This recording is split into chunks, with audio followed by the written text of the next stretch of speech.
She hears them coming before she sees them. Horses, many horses, their hooves like thunder across frozen earth. Sarah's hands shake as she lifts the cellar door, its rusted hinges screaming protest into November air. "Down," she whispers. "Now." The children don't argue. They've learned silence these past weeks. The girl goes first, 8 years old, with eyes too old for her face. The boys follow, 6 and 4, brothers who haven't spoken since the fire took their parents. Sarah guides them down wooden steps that smell of rot and potatoes, her skirt catching on splinters. The cellar is darkness and cold stone. 3 feet of earth between them and the sky. She crouches beside them, pulls them close. Their bodies tremble against hers. "Stay quiet," she says. "Whatever happens." She climbs back up. The voices are closer now. Men's voices, rough with whiskey and purpose. Her hands find the door handle. She begins to lower it, watching the square of gray daylight shrink. Then a shadow falls across the opening. A man stands there, tall, broad-shouldered, his face weathered like barn wood. He wears a cavalry coat, faded blue, and his right hand rests on something at his hip. Not a gun, she realizes. An axe handle. "Ma'am." His voice is quiet, western flat. "That door stays open." "Please." The word breaks in her throat. "They're just children." "I know." He doesn't move, doesn't reach for her, just stands there, blocking the light, and something in his stillness makes her pause. She looks at his face again. A scar runs from his left temple to his jaw. His eyes are winter blue and tired. The horses are in the yard now. She can hear them, hear men dismounting, boots on frozen ground. "Get down there with them," the man says. "Pull the door most of the way shut. Leave it cracked so you can breathe." "What are you—" "I'll stand here." She stares at him. He meets her gaze, and something passes between them. Understanding, maybe, or just the recognition of another soul who's been afraid. She descends 3 steps, pulls the door until only darkness remains, a sliver of light at the edge. Through that sliver, she watches his boots. He doesn't move, doesn't step away, just plants himself there, solid as an oak, and waits. The children press against her in the dark. She holds them, counts her heartbeats. The mob arrives above them, voices loud with rage and righteousness. Someone shouts about justice, about cleansing, about what happens to those who harbor filth. And above it all, quiet as stone. "Roads that way." His voice, still calm, still flat. "Move aside, soldier." "No." Section 2, the house on the ridge. The mob leaves as the sun sets. Sarah doesn't move until she hears a single knock, knuckles on wood, gentle, above her head. They're gone. She pushes the door open. He's still there, standing in twilight, and she sees blood on his knuckles now. Not much, just enough to tell a story. "You hurt?" "No, ma'am." He steps back, gives her space. "Children all right?" She climbs out, helps them up one by one. They cling to her skirt, staring at the stranger.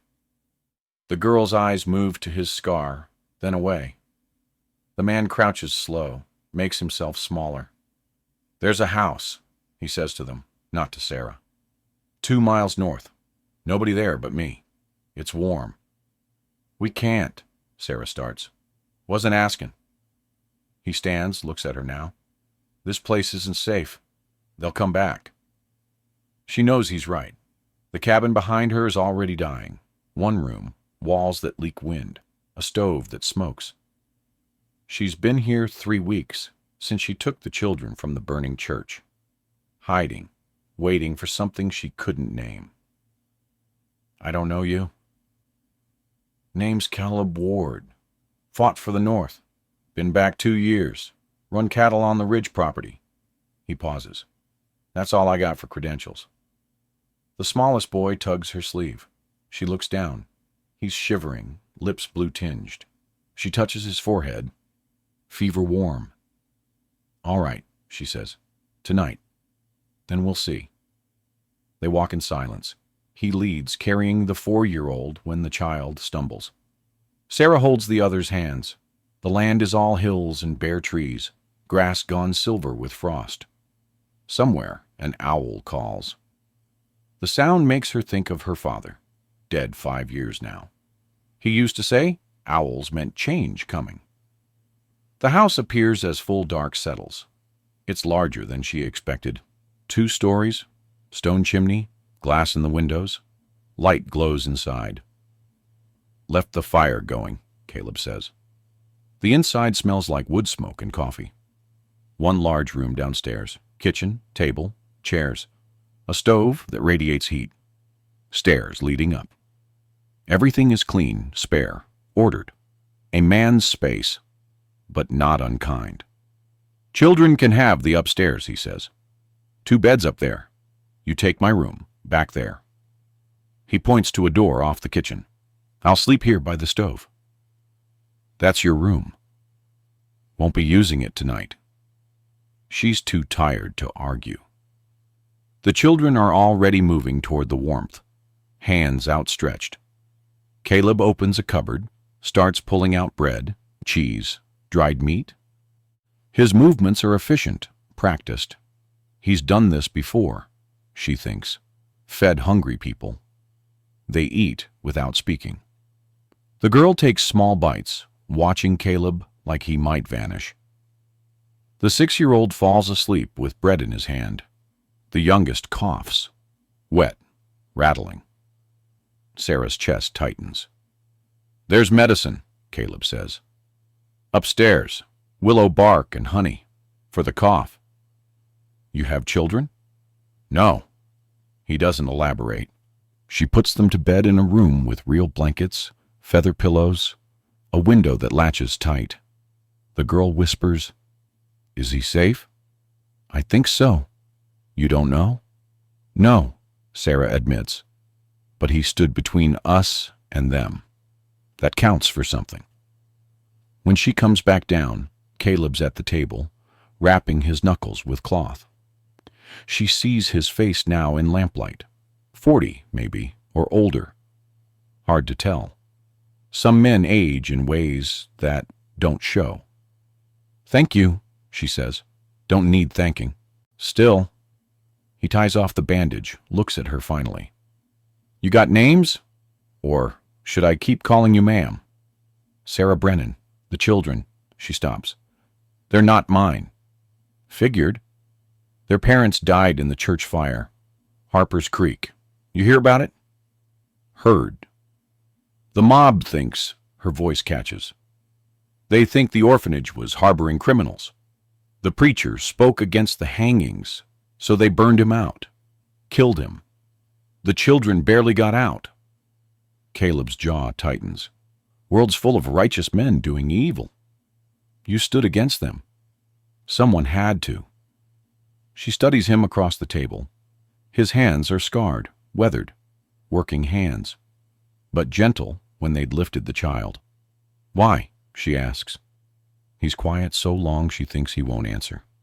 Then, my captain used to say every man gets one chance to choose different. Maybe today was mine. Outside, wind picks up. The house holds steady around them. Winter settles in like a held breath.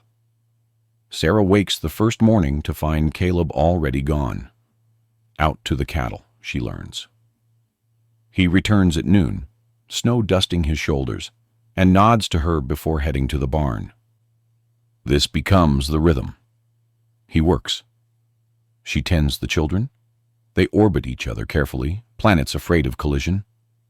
The smallest boy's fever breaks on the 3rd day. Sarah finds Caleb mending fence in the barn, tells him. He nods once, keeps working.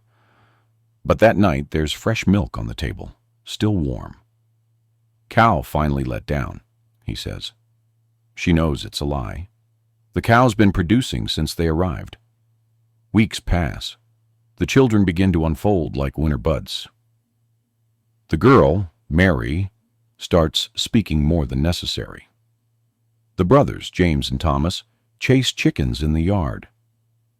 Their laughter sounds strange at first, then less so. Sarah watches them from the kitchen window, her hands in dishwater, and feels something loosening in her chest. Caleb keeps his distance, sleeps by the stove every night, takes his meals standing, comes in after dark, leaves before dawn. But she notices things. Firewood stacked higher each morning, the stove always warm, Thomas's torn coat mended with careful stitches.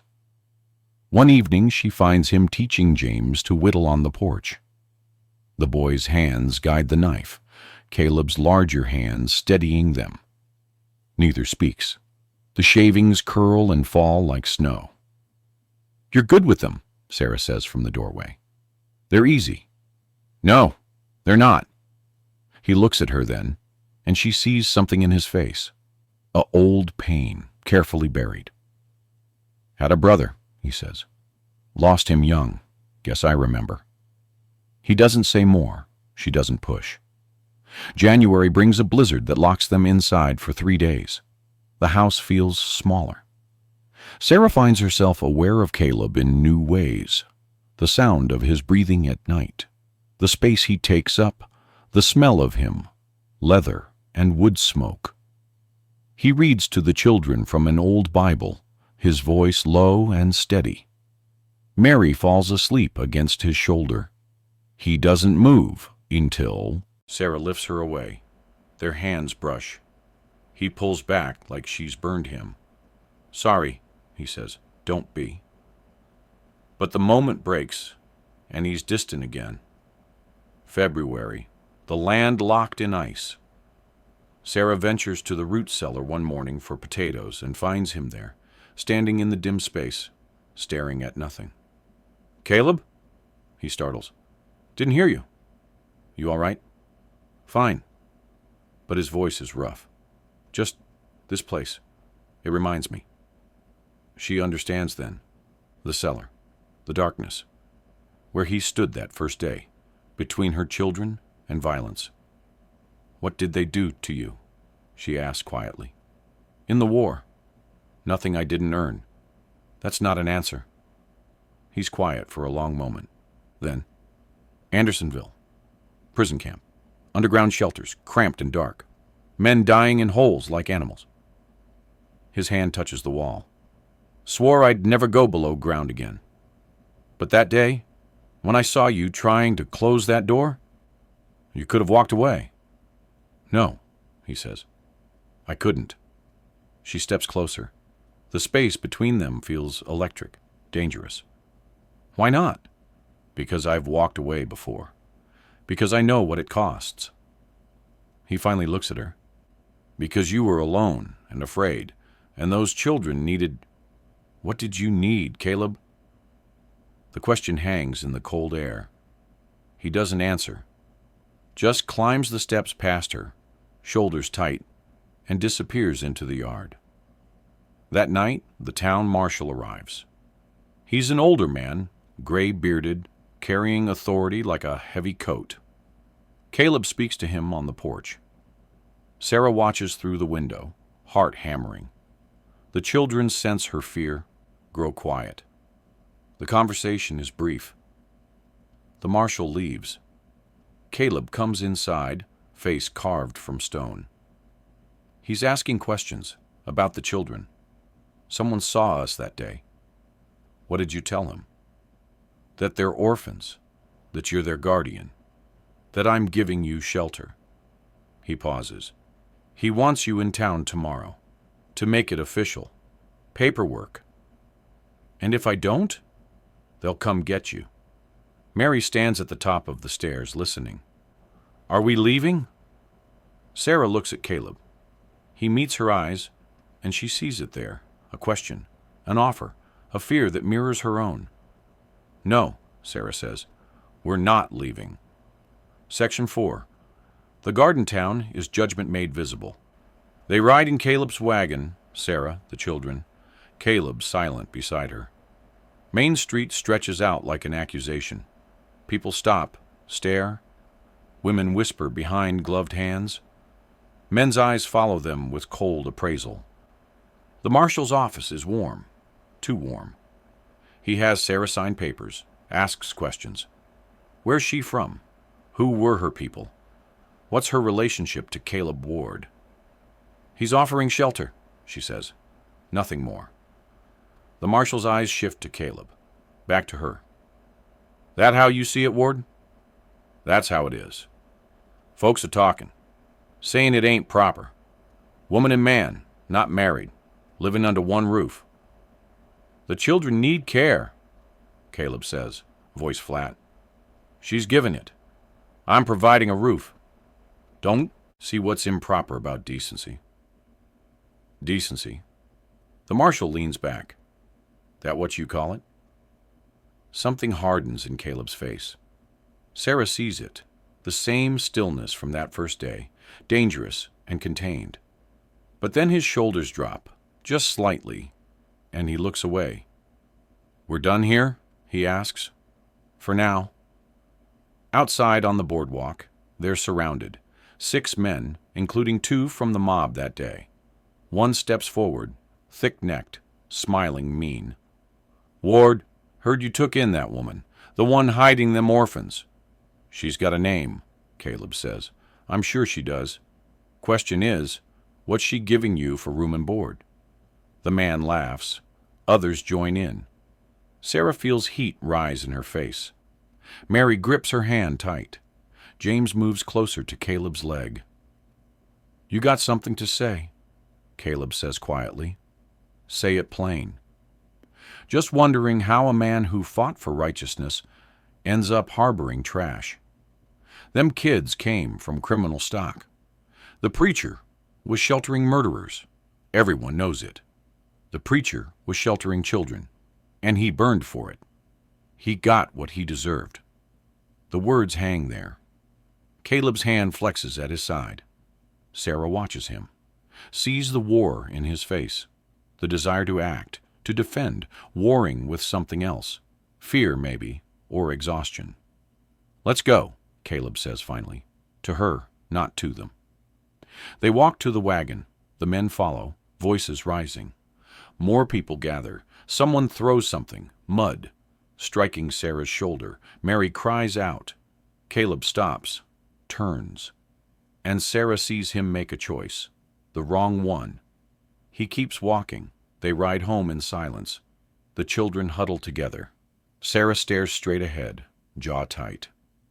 Caleb's knuckles are white on the reins. At the house, she helps the children inside, then turns on him. You just walked away. I got you out of there. You let them shame me, shame those children. What did you want me to do? Fight 6 men in the street? Get arrested? Get us all thrown out? I wanted you to stand up, her voice cracks, like you did that day, when it mattered. That was different. How? He doesn't answer. She sees it in his eyes. He's afraid, not of the men, of something worse, of belonging to something, someone, of having something to lose.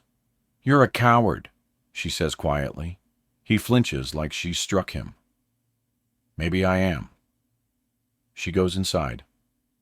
Doesn't speak to him for 3 days. On the 4th day, she finds him packing a trunk in the barn. Her trunk, the one she arrived with, still half empty. What are you doing? Getting you ready.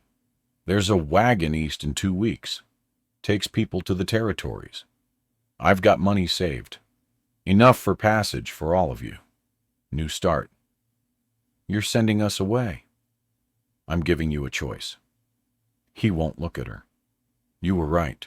I'm afraid. Afraid of what they'll do if you stay. Afraid of... He stops. You deserve better than hiding. The children deserve better. Sarah stares at the trunk. At this man who's fed them, sheltered them, kept them warm through the darkest months. This man who stood between them and violence, who's too broken to stand there again. What do you deserve, Caleb? He finally looks at her. His eyes are raw. Nothing. That's the point. She should be angry. Part of her is. But she sees him clearly now. This man who survived hell, who came back damaged, who's been waiting for the world to punish him for still being alive. My father used to say, mercy isn't for the deserving, she says. It's for everyone else, the broken ones, the ones who keep trying. I stopped trying. No, you didn't. You're just afraid of failing again. She steps closer.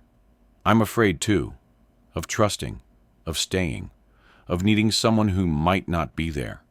Her voice drops. But I'm more afraid of running, of teaching those children that home is something you leave when it gets hard. This isn't your home. It could be, if you let it. The silence stretches. Outside, spring rain begins, the first in months, drumming soft on the barn roof. Caleb's hands rest on the trunk lid, and she sees them shake. I don't know how, he says. Neither do I. But we could learn. He looks at her for a long moment. Then slowly he closes the trunk. Doesn't lock it. Just closes it. Spring's here, he says. Ground's softening. Thought, if you're staying, we could plant a garden. Children could help. I'd like that. They stand in the barn as rain falls, not touching, not speaking. But something shifts between them. A door opening, a lock turning, a choice made not once but daily, to try again, to stay, to build. That evening, Mary finds them marking out the garden plot behind the house. The girl kneels in the mud, pressing seeds into earth with careful fingers. James and Thomas follow, copying her movements. Caleb shows them how deep, how far apart. Sarah watches them, these people becoming hers, becoming something like family. Will they grow? Mary asks. If we tend them, Caleb says. If we don't give up? The girl nods, satisfied, plants another seed.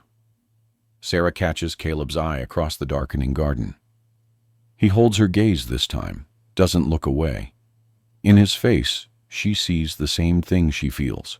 Fear and hope braided together, fragile as spring shoots, stubborn as life itself. The house waits behind them, windows gold with lamplight. Tomorrow, they'll face the town again, together this time. But tonight, there's only this. 4 people kneeling in soil, planting a future they'll have to earn through daily choosing, through staying when leaving would be easier, through building what was never found but made, seed by seed, season by season, until the broken ground yields something worth calling home. If this story moved you, there's more where it came from. Subscribe to the channel for more emotional Western tales of second chances, unlikely families, and love built in the broken places. New stories of redemption, resilience, and the courage to stay when everything says, run. Hit that subscribe button. Because everyone deserves a story where home is something you build, not something you find. Your next journey into the untamed heart starts here. Don't miss it.